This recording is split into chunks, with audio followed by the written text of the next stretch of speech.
I know most of you in the room, but if I don't, just a brief introduction with me. I served 14 years in the legislature and had the honor to serve under Speaker Kelleher in that era. And at the time, I focused a lot on telecommunications issues. And we had one of our Katies in the office leave that you saw at these meetings once in a while. And so they asked me if I'd take over the telecom role here in the state for the senator, and I'm certainly comfortable doing that and enjoy getting back and connecting.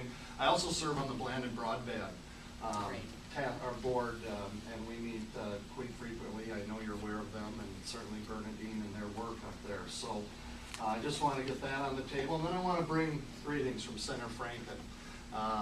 He's obviously in D.C.,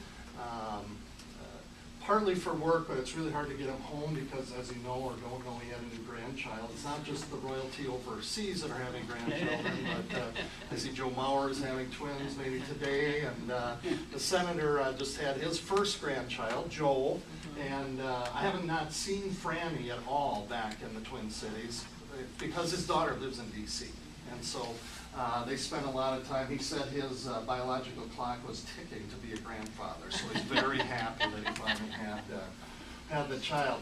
But Senator Franken, as you know, sits on Judiciary, and in that committee, he chairs the Telecommunications and Privacy Subcommittee. And so he's done quite a bit of work out in the U.S. Senate on telecom issues and privacy issues. A lot of what he's doing is focused on NSA right now. And all the things that are swirling around that.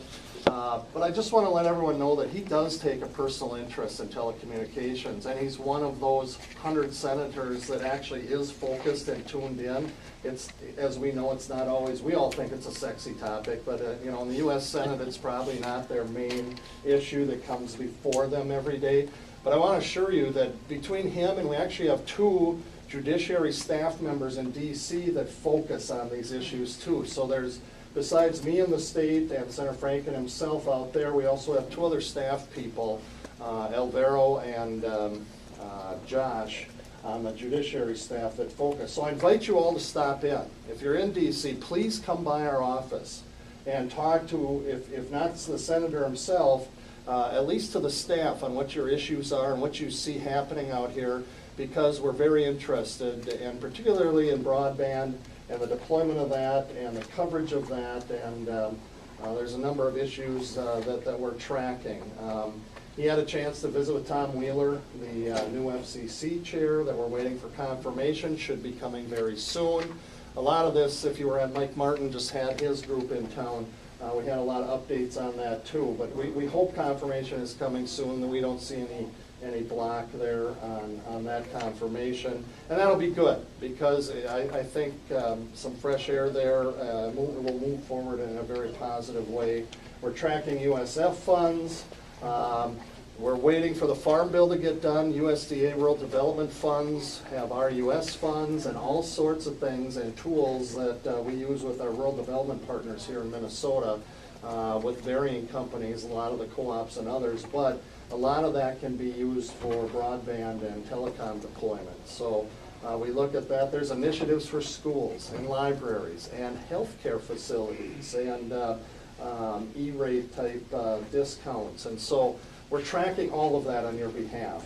And so we want to know how it's working for you, but we also, again, see me, I'll give you a card if you don't have my contact information. I think I'm on your list, so Speaker Kelleher for mailing, so you should all be able to get hold of me.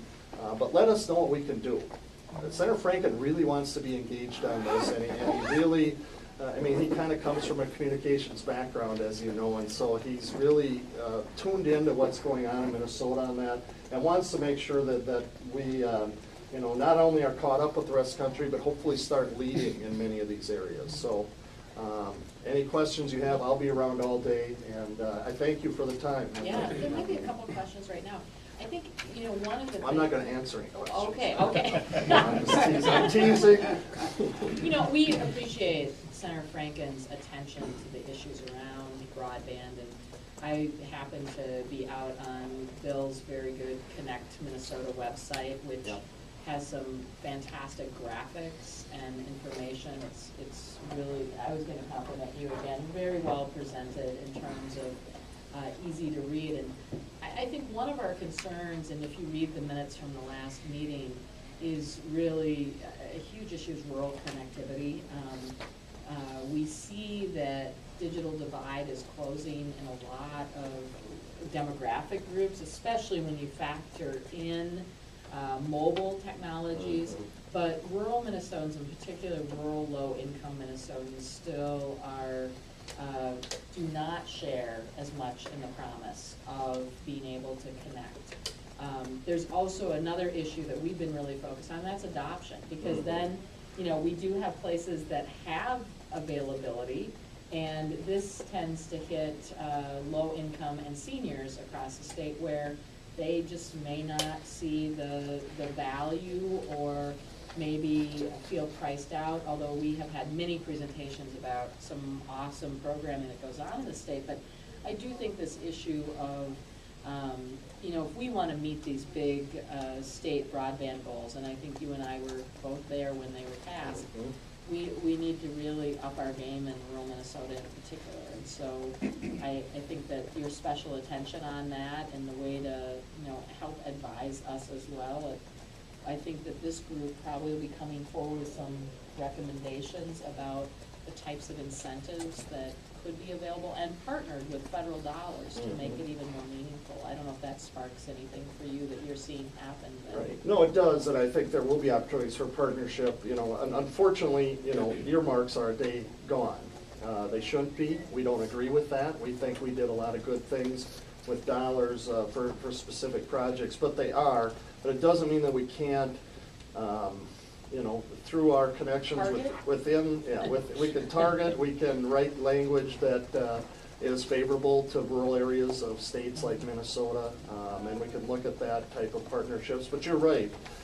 If you listen to the radio this morning, the median wage in the United States is a little over $17 an hour. In rural Minnesota, it's less than that, way less. And so you think about if you're making $12 or $13 an hour, and by the time you pay your, you know, your daycare and your rent payment and maybe a car payment and your heat bill, there's not really anything left over for broadband or you know, any telecommunications package in your house, much less cable TV or anything else. And so, you know, how do we get these people who really could use those tools, and with their adoption would mean a lot to those people and the communities they live in? How do we do that? And then obviously, you know, Senator Franken, and I know this group looks at it as economic development too. It's a huge economic development thing. And, you know, rural Minnesota is bleeding youth and bleeding young people and talent, and one way to get them back is to make sure that those tools are available for them and the businesses that they may start or be a part of. And you've got to have that communication. So I do appreciate, I know when we were in the legislature, you understood, growing up in rural Minnesota, you understood the landscape out there, and certainly that was, as some of you know painfully, that was always my, I'm not looking at Andy for any specific reason. Yeah. That was always my focus, is to make sure we had services, affordable services out in the rural areas. So I think we do have a lot of things that that we can do in partnership, and that's the best way to do it. So we certainly are looking forward to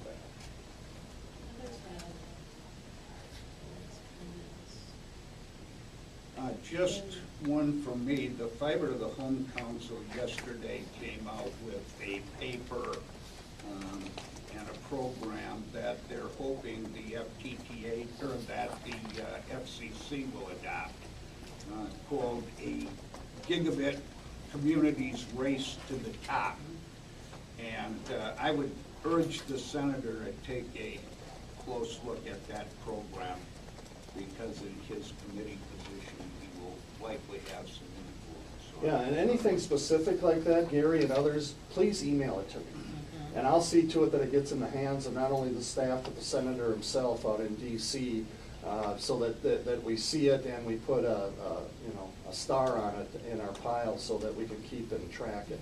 That's extremely helpful, and you folks that are in this every day immersed, it'll be helpful if you would do that for us. That's great. Well, we're glad you can be Yeah. here. Please stay as long Otherwise, as yeah, you thank feel you. like you I'm, can today. I'm excited to be here, and